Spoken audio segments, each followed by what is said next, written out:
Te doy la bienvenida a Digital Talks. Este espacio nace de la necesidad de compartir con profesionales que tienen que tomar decisiones de marketing digital y que no siempre disponen de toda la información. Para esto contaremos con la participación de expertos en marketing digital, en nuevas tecnologías, en datos o en nuevos modelos de comercialización digital. En resumen, participarán profesionales que ponen mucho cariño a lo que hacen, pero sobre todo, contaremos con personas que admiramos y de las que todos los días aprendemos. Somos T2O, una consultora de marketing, ventas y estrategia digital. Esto es Digital Talks. No tenemos verdades, pero sí muchas certezas. Arrancamos. Hola, soy Esther Checa y hoy vamos a hablar sobre cómo el usuario consume cada vez más contenido personalizado cuando accede a un sitio web en base a su comportamiento de navegación. Pero sobre todo vamos a ver el impacto que tiene en negocio este tipo de personalización en la experiencia con el consumidor. Para ayudarnos a entender cómo funciona la personalización del contenido, hoy contamos con Ander Orcasitas, vicepresidente regional de Dynamic Yield en Europa Occidental, una tecnología de personalización usada por Mastercard, retailers, banca y restauración. La trayectoria profesional de Ander siempre ha estado ligada a la industria del e-commerce, siendo fundador del marketplace Shopee en Singapur y director de ventas en Lazada en Asia. Muchas gracias por estar hoy con nosotros, Ander. Muchas gracias, Esther. Pues, Ander, teníamos un montón de ganas de arrancar con un episodio que hablase precisamente de la importancia que está adquiriendo el uso de plataformas de software que permita la dinamización de la generación de contenido dinámico en la experiencia de usuario. Así que me gustaría mucho que empezásemos por charlar por qué está tan de moda hablar de herramientas de personalización de contenido, sobre todo en base a la experiencia del usuario dentro de un sitio web.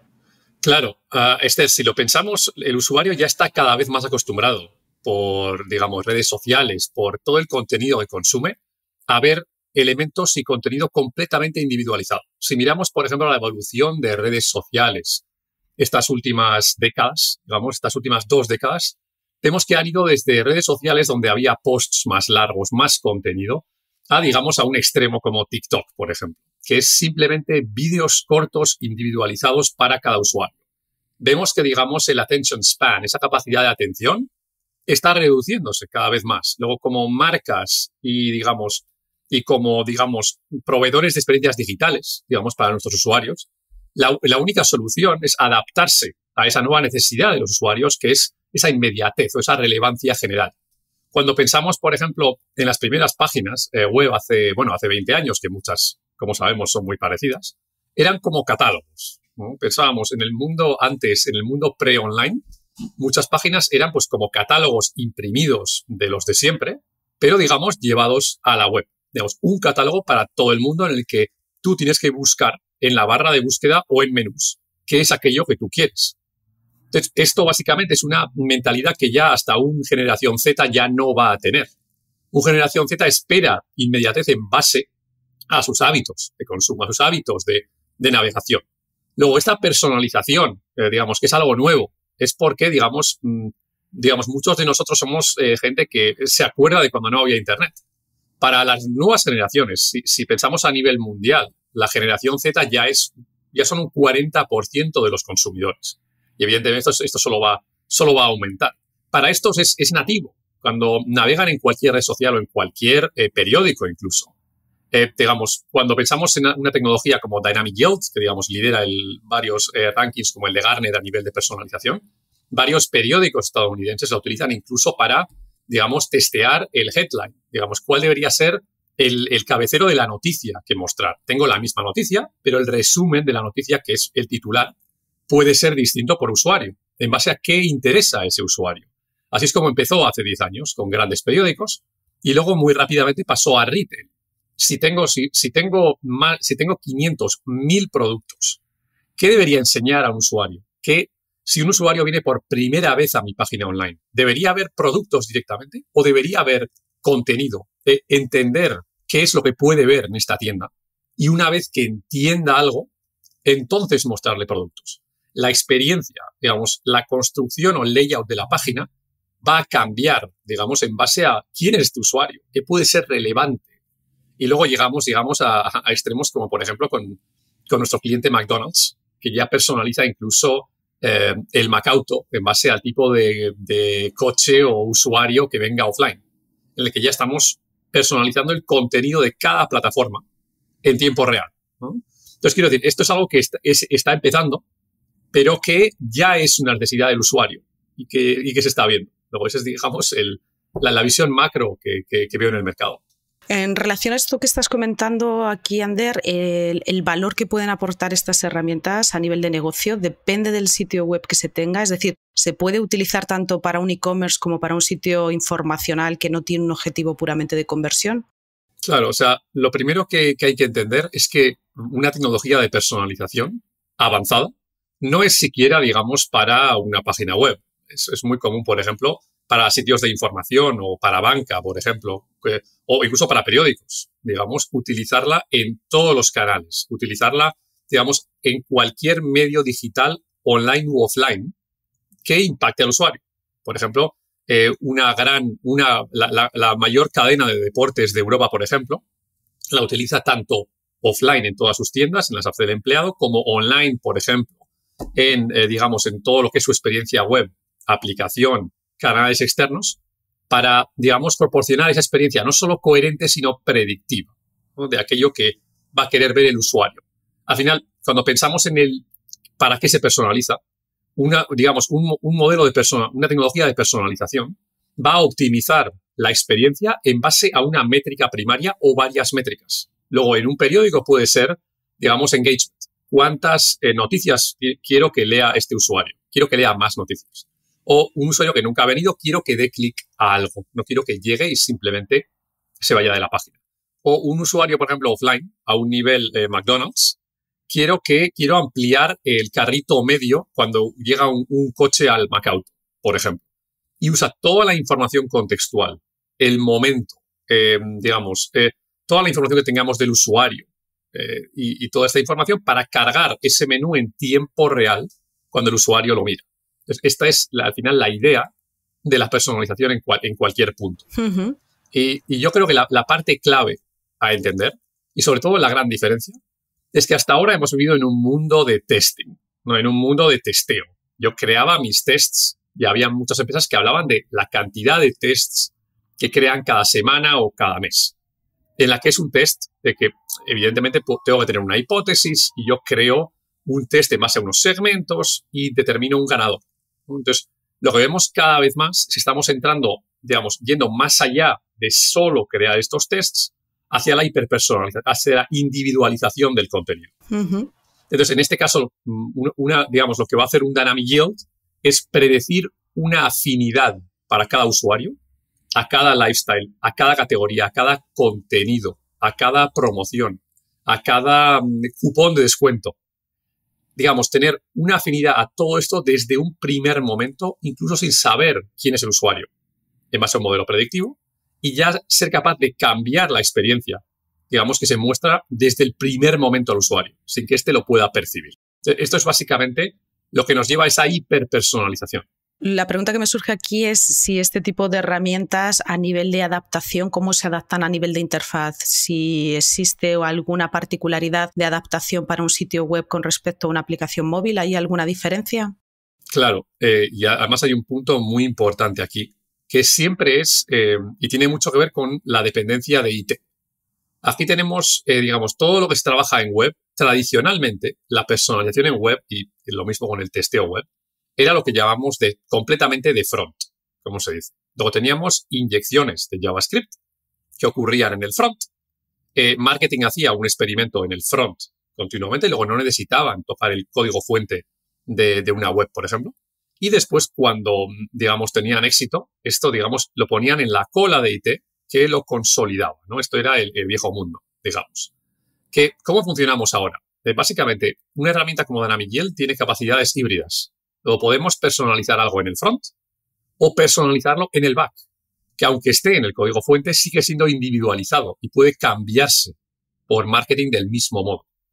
Esto es lo que hace que la mayoría de clientes de Dynamic Yield tengan activos más de 500 campañas, más de 500 tests en toda su experiencia digital. Esto sería imposible si fueran inyecciones de front, ya que el performance de la página, el performance incluso de las web views de una aplicación, digamos, sería abismal. No sería, esto es algo que no se puede hacer hoy en día. Entonces, todo lo que es front es algo experimental que se usa para crear valor, para muy rápidamente probar el valor de algo sin meterlo en la cola de IT en absoluto. Pero cuando trabajamos tanto en web con el long tail de tests, como si trabajamos, por ejemplo, en una aplicación no recomendamos ya ni siquiera usar SDKs. Digamos, un SDK es un petacho, un adjunto a una aplicación que aumenta su peso y que no va a funcionar ni para el 100% de devices y que tiene que ser actualizado. Trabajamos completamente por APIs, los mismos APIs que definen, digamos, la experiencia que se muestra a un usuario en el Mac Auto, son los APIs que están en una aplicación de un retailer o una web o una aplicación de información, o que están en un cajero para varios de los bancos con los que trabajamos, para que la experiencia en el cajero sea completamente o mucho más personalizada para ese usuario, lo cual puede aumentar, incluso triplicar en algunos casos, el impacto de las campañas en esos cajeros que, como sabemos todos, suelen ser bastante genéricas. Aquí, entendiendo un poco el funcionamiento de estas herramientas que estás contando, Ander, ¿qué tiempo de aprendizaje tienen para sacarles el mayor rendimiento? Aquí es donde tenemos que definir el mayor rendimiento. Para sacarle un gran rendimiento, digamos, esto es algo que se puede realizar, digamos, muy rápido. Dynamic Yield, por ejemplo, tiene una interfaz que puede ser utilizada y es utilizada por la mayoría de clientes por su cuenta, incluso. Luego es una herramienta que la utilizan, digamos, pero bueno, solemos recomendar que haya un aprendizaje o que haya básicamente un acompañamiento inicial para rápida creación de casos de uso y plantillas, por ejemplo, para el momento en el que creamos valor y un acompañamiento estratégico, digamos, que tengan, ¿no? Entonces, la idea principal es que estamos viendo qué va a realizar una herramienta como Dynamic Yield. Al final, no solo va a generar esta afinidad, sino que para cada test que hemos creado o para los cientos de tests que habremos creado, va a definir por su parte, va a dividir los tests de manera autónoma y sugerirnos qué debería haber cada tipo de usuario. Entonces, esto es muy útil muy útil de ver. Muchos grandes bancos comienzan no utilizando la herramienta por su cuenta, en absoluto. No la miran. Solo dicen, quiero ver resultados. Genial, los ven. Pero siempre, tras 12, 18 meses, siempre comienzan a entrar en la herramienta. Porque el tema no es solo que el funcionamiento, el performance, que la relevancia para el usuario sea mejor y que mejoren las métricas. También es entender qué está decidiendo el sistema. Te va a dar información cualitativa sobre tu cliente, sobre un tipo de grupo de usuarios que quieren o no quieren ver esto de manera cambiante. Y te lo va a dar continuamente. Luego, esa información cualitativa del negocio, digamos, mezclarla con, digamos, este poder algorítmico de tanto crear la afinidad como, digamos, crear los subtests de manera autónoma por Dynamic Yield, es lo que trae la mayor, digamos, potencia al sistema. Entonces, por eso mi respuesta siempre recomendamos empezar por lo que es el mayor quick win, que es aquello donde podemos crear el mayor impacto en pocos meses. Uh-huh. Y tras esto nunca acaba, ¿verdad? O sea, al final seguimos creando más y más experiencias personalizadas, tests cross-channel, uniéndolo con sistemas de envío de journeys, juntando toda la información y la data que tengan en cualquier sistema y incluso creando experiencias offline personalizadas, como ya realizan todos los clientes que llevan más de 2-3 años con Dynamic Yield. Uh-huh. Entonces, digamos, por eso digo que la pregunta de hasta dónde se puede llegar, siempre tenemos clientes que son los que hablan en los eventos, por ejemplo, que van a la vanguardia de todo esto y que tienen, por ejemplo, experiencias ya casi completamente personalizadas. No hay casi nada que esté online u offline que no esté, digamos, viendo una transformación en base al tipo de usuario, incluso a usuarios desconocidos que vienen, para los que Dynamic Yield deduce de manera heurística un perfil de afinidad.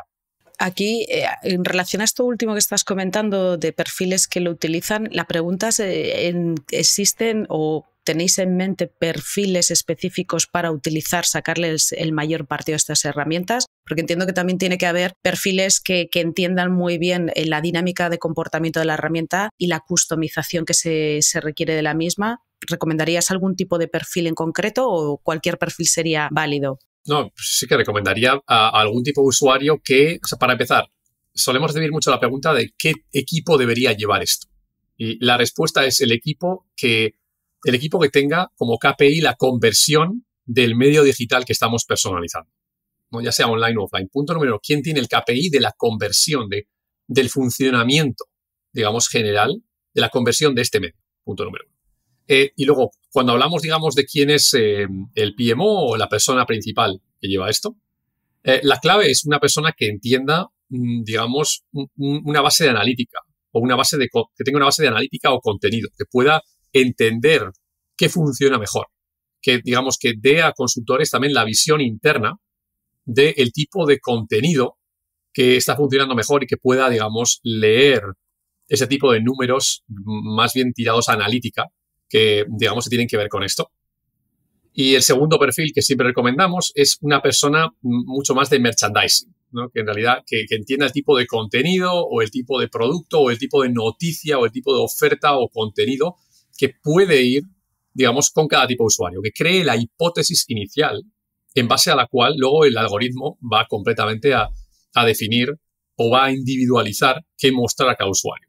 Estos suelen ser, digamos, los perfiles clave, en los que tengamos en cuenta que lo que Dynamic Yield va a hacer es conectar con el repositorio de contenido. Digamos, ¿dónde está el contenido? ¿Dónde están los calls to action? ¿Dónde están los banners, las campañas? En tiempo real va a absorber y sincronizar esto. Y luego, igual que Google optimiza campañas, Dynamic Yield va a usar el mismo tipo de tecnología, lo que se llama técnicamente un multi-arm bandit, para enviar más o menos tráfico a cada variación, a cada banner, a cada call to action en tiempo real por usuario. Lo que estamos haciendo es dinamizar y optimizar nuestros propios medios, igual que optimizábamos, digamos, medios externos con anterioridad. Lo que necesitamos es, digamos, el perfil que sea capaz de ver cómo funciona esto y, digamos, también extraer, digamos, inputs cualitativos, ¿no? Para entender y mejorar lo que estamos dando al algoritmo. Y eso es donde vemos que esta mezcla entre conocimiento del negocio, conocimiento íntimo del negocio de cada uno y el poder del algoritmo es, digamos, lo que es un multiplicador del impacto de la personalización. Oye, para que los algoritmos de estas herramientas funcionen, Ander, ¿tiene que haber una base relevante de contenido en el sitio web? ¿De qué volumen hablamos para que la predicción funcione, para que la predicción sea relevante? Bueno, miremos que, de hecho, los mayores clientes de Dynamic Yield tienen bastante... O sea, cuando hablamos de cantidad de contenido, cuando vamos a un McDonald's, la cantidad de SKUs de productos que va a tener un McDonald's o la cantidad de campañas activas es francamente baja. Luego es un tema de hiperrelevancia. Es un tema de que lo primero que se muestra al usuario sea hiperrelevante. Otro ejemplo también muy claro en esto, tenemos muchas fintechs o neobancos que tienen prácticamente una tarjeta y una cuenta. Y, digamos, usan Dynamic Yield, digamos, con uplifts muy significativos. La razón es que, digamos, quieren crear esta experiencia y tienen grandes uplifts por ello en sus métricas principales, en las que nada más llegar un usuario de una campaña de un lado o a la página principal, el tipo de benefits, el tipo de layout en la página, el tipo de información que ve es exactamente el que es más probable, digamos, que interese a un perfil como este. Entonces, es un tema, lo que buscamos siempre es la hiperrelevancia. Puede ser muy sencillo, como por ejemplo, pues un gran retailer de electrónica, en el que, bueno, tengo 1 millón de productos, pues genial, voy a mostrar los 8 que más convienen a este usuario, haciendo un test mostrando un modelo distinto a cada usuario. Genial. Eso, digamos, es la parte fácil. La parte donde ya vamos a la hiperpersonalización del contenido es cuando el layout, el call to action, el banner y todo lo que mostramos va a ser hiperrelevante para este usuario, lo cual puede realizarse con poquísimas variaciones. Por ejemplo, cuando miramos a telcos como Orange o varios clientes parecidos, tienen, digamos, campañas cambiantes, digamos, que Dynamic Yield va priorizando en tiempo real en base a cómo un usuario llega, cuál es su propensión al uso de diferentes tipos de ofertas. Y esto se realiza con pocas variaciones, pero simplemente eligiendo la que en este momento puede ser relevante en base al modelo adecuado, ya sea interno del cliente o ya sea de Dynamic Yield, ya que puede trabajar con ambos. En base a lo que estás comentando, Ander, para que una herramienta como Dynamic Yield capture el dato del comportamiento del usuario dentro del sitio web y le ayude a ir tomando decisiones, ¿qué tiene que implementar el propietario del sitio web? Bueno, cuando hablamos de web es un tag. Es tan sencillo como un tag. Uh-huh. Tenemos un tag y tenemos eventos que van a proporcionar esta información a Dynamic Yield. Y luego tenemos o inyecciones en el front o APIs en el back para cargar las campañas, simplemente. Pero entendamos que Dynamic Yield normalmente suele capturar también información offline. Es muy, muy común, por ejemplo, capturar información de venta offline. Si mostramos un tipo de producto, un tipo de contenido, un tipo de información al usuario, solemos también tener un evento server-side, por ejemplo, en el que si se produce una venta offline, se atribuye directamente al modelo que sigue aprendiendo. Luego, la clave siempre es no solo trabajar en web, sino, aunque solo estemos personalizando en web, que Dynamic Yield entienda y tenga la información de todos los sitios. Por ejemplo, en muchas empresas de telecomunicaciones, las conversiones ocurren en call center, o muchas de ellas todavía. Luego, sería muy incompleto personalizar la web en base a conversiones en web. Hay que tener en cuenta la propensidad del cliente a convertir por teléfono y si ha ocurrido. Si no, el modelo estará incompleto, no aprenderá correctamente. Entonces, Dynamic Yield tiene un sistema muy sencillo en el que con un evento en cada lugar puede absorber esta información, lo cual es crucial, sobre todo para todo tipo de retailers online y offline. Muy interesante. Y mira, por ejemplo, ahora que estás comentando esto, me surge en el caso de los sites que son multidioma, por ejemplo, ¿cómo es la adaptación de los algoritmos al comportamiento de los usuarios en estos mercados? Claro, aquí hay dos factores, ¿no? Lo primero es que todo lo que es un site multidioma, y por esto Dynamic Yield, digamos, el Dynamic Yield es el mercado principal de Dynamic Yield es Europa, que es un mercado muy multidioma. Luego, todo contenido que se genera, digamos, todo test que se genera es nativamente multidioma. No hay que generar un test por idioma, lo cual es completamente esencial para la viabilidad, digamos, de un programa de personalización. Que un equipo no tenga que crear un test por idioma y después dividirlo o, digamos, ver cómo Dynamic Yield lo divide por audiencias, afinidades, etc. Entonces, una vez que hacemos esto, tenemos muchos equipos, sobre todo en España, que llevan marcas globales, que primero empezaban a dividir tests o comportamientos por país, ¿no? Lo que hacíamos geográficamente. Pues yo tengo mi marca y, digamos, primero divido el test por país. Tengo España, tengo Francia, tengo Alemania, tengo UK, y empezaban así. Evidentemente, eso es muy fácil de realizar. Pero donde Dynamic Yield empieza a deducir o a encontrar todavía, digamos, hints más interesantes, es a la hora de, por ejemplo, definir, hay un tipo de audiencia que puede ser más o menos prevalente en diferentes países, pero que se encuentra, digamos, en casi todos los países de Europa Occidental y Estados Unidos, que es una audiencia que tiene un tipo de estilo concreto. Luego, esta audiencia quizás no es tan relevante para la audiencia general de UK o Alemania. Quizás tienen un comportamiento distinto que se puede ver a través de varios países. Entonces, aquí es donde Dynamic Yield empieza a mezclar no solo todo lo que es el multidioma, sino entender que esta misma audiencia, aunque quiera ver el contenido en francés, quiere ver este tipo de contenido en Francia. Y esto es lo que nos va a sugerir de manera autónoma un Dynamic Yield, en el que nos va a decir, ese tipo de campaña o este tipo de elemento que estamos creando, que es de esta familia de piezas de contenido, es la interesante para este tipo de usuario. Y al final vamos a tener una mezcla entre, digamos, lo tradicional, digamos, la división por país, que a veces es necesaria, porque hay campañas que solo estarán en un país y no en otro. Pero vamos a tener también ese tipo de propensión a un tipo de usuario a ver este tipo de contenido, esté en el país donde esté. Y esto es algo que siempre suele ser un gran descubrimiento para marcas, digamos, globales e internacionales, y que es la principal ventaja que tienen cuando las comparamos, por ejemplo, con marcas que tienen un equipo por país, que también es muy común, que son capaces de, digamos, de adentrarse en su mercado de manera más profunda, pero que evidentemente van a tener menos visión de conjunto de lo que es una audiencia a través de varios países, que es la ventaja que tienen, digamos, aquellos equipos que llevan la marca de manera global. En base a la experiencia que tenéis y sabiendo que trabajáis en varios sectores, un poco la pregunta probablemente más obvia es ¿qué tipo de sectores son los más propicios para la implementación de este tipo de herramientas de personalización de contenido? Tenéis experiencia en muchos sectores, ya estabais comentando también al principio, Ander, que trabajáis o que esta herramienta puede trabajar con sites tanto transaccionales como puramente informacionales, pero tu recomendación, ¿para qué tipo de sectores es el que mejor puede funcionar este tipo de herramientas? Claro, o sea, digamos, la adopción de la personalización ha tenido que ver más con qué tipo de sectores han empezado a generar equipos de CRO o equipos de, digamos, de optimización. Digamos, todo cliente empezó primero con un testing. Yo tengo una herramienta de testing. Y empezaron a hacer tests que luego querían individualizar, ¿no?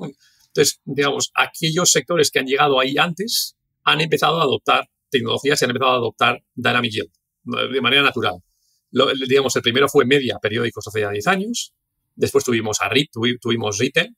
Después tuvimos travel. Después tuvimos banca, por ejemplo, que ahora, evidentemente, no lo he mencionado, pero como somos parte de Mastercard, luego banca es un gran sector de crecimiento en el mundo de la personalización. Y cada vez más nos movemos hacia otros como Quick Service Restaurants. Por ejemplo, digamos, lo que ofrecemos a McDonald's es algo que, claro, es un gran cambio para una empresa como McDonald's, pero con un enorme impacto. Luego, no es tan sencillo como implementar un tag en la web, pero evidentemente el impacto a nivel negocio core es desde el principio, digamos, todavía más alto. Entonces, depende mucho del equipo, de qué tipo de la empresa que tenga ya esta mentalidad de, digamos, casi analítica de mostrar la experiencia adecuada a cada usuario, porque tenemos, por ejemplo, clientes que son aeropuertos. O sea, siempre me ha parecido gracioso que tenemos una lista de potenciales clientes que creemos que son perfectos para Dynamic Yield, pero quizás no están listos o no tienen equipo o están en transiciones. Y tenemos otros que quizás no serían lo más evidente o no teníamos ningún cliente del estilo, como este aeropuerto que tengo en mente ahora mismo, y que al final, como tienen un equipo o tienen, digamos, aunque sea uno o dos juniors que pueden tomar Dynamic Yield y realmente sacarle provecho, son ahora enormes clientes, digamos, que lo utilizan, digamos, online, offline o en diferentes puntos. Luego tiene mucho más que ver con como se dice, ese readiness del equipo, esa capacitación o esas ganas existentes del equipo en, digamos, sumarse a esta individualización para no depender de descuentos o no depender de mailings o no depender de todo aquello del marketing automation de siempre, sino de la pura relevancia de lo que ve el usuario cuando toca cualquier medio digital o ve cualquier pantalla o habla con cualquier empleado offline. Ander, me ha gustado bastante esto último porque precisamente era una pregunta que también tenía en mente, era cuál es la diferencia, cuál es el valor diferencial entre una herramienta de estas características con respecto a herramientas de marketing automation, y yo creo que has respondido bastante claro. Ander, para cerrar, ¿cómo Dynamic Yield se alinea acorde con la GDPR? Claro, la GDPR, digamos, no solo es importante en Europa, sino que vemos en todo el mundo, que toda empresa, digamos, de un buen tamaño se está alineando ya con la GDPR. Luego, todo lo que Dynamic Yield hace puede trabajarse con consentimiento, digamos, el que tenemos full tracking e individualización de todo aquello que realizamos, o puede realizarse, digamos, de manera contextual. Cuando no hay consentimiento, simplemente Dynamic Yield va a personalizar en base al momento del día, en base a elementos, digamos, que pueden ser relevantes como el que mostraríamos como el elemento en base al cual personalizaríamos el menú del Macauto cuando no sabemos quién es el usuario que lo está mirando. El momento del día, aquello que pueda ser relevante en base, por ejemplo, a la resolución de la pantalla o al tiempo que hace en este momento. Vamos a mirar este tipo de elementos contextuales para, digamos, aumentar un poquito la probabilidad de que este usuario vea algo relevante. Y vamos a usar lógicas contextuales de productos o contenido que suele funcionar con este.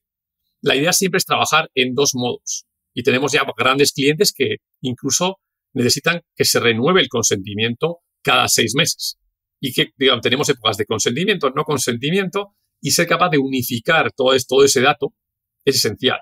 Por eso muchos clientes hasta nos piden y los exportamos. Al ser un sistema abierto, Dynamic Yield permite exportar, digamos, toda la información raw para incluso entrenar modelos de la casa con toda esta información de épocas en las que hay consentimiento. Si no hay consentimiento, tenemos un agujero, vuelve a haber consentimiento, y suelen utilizar toda esta información digamos, para entrenar modelos internos, pero todavía activando solo para usuarios que nos han dado consentimiento, lo cual es completamente esencial.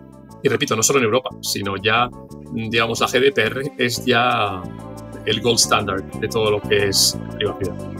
Muy bien, Ander, pues muchísimas gracias por el tiempo que nos has dedicado, pero sobre todo pues por poner el punto de valor de cómo personalizar o el valor de la personalización del contenido cuando un usuario está en un sitio web, está en una aplicación, que al fin y al cabo, bueno, pues somos cada vez mucho más exigentes en el consumo de la información que tenemos en los sitios, y que el que haya herramientas que permitan poner foco en esa personalización de consumo, pues yo creo que es fundamental. Así que muchísimas gracias por tu tiempo, Ander. A vosotros por invitarme. Muchas gracias. Nos volvemos a escuchar en unas semanas. Mientras tanto, puedes leernos en las redes sociales de t2o.com. Estamos en LinkedIn, Twitter y Facebook. Y si quieres volver a escuchar este podcast, lo podrás encontrar en nuestro canal Digital Talks, en Spotify, iVoox, Google Podcast y Apple Podcast.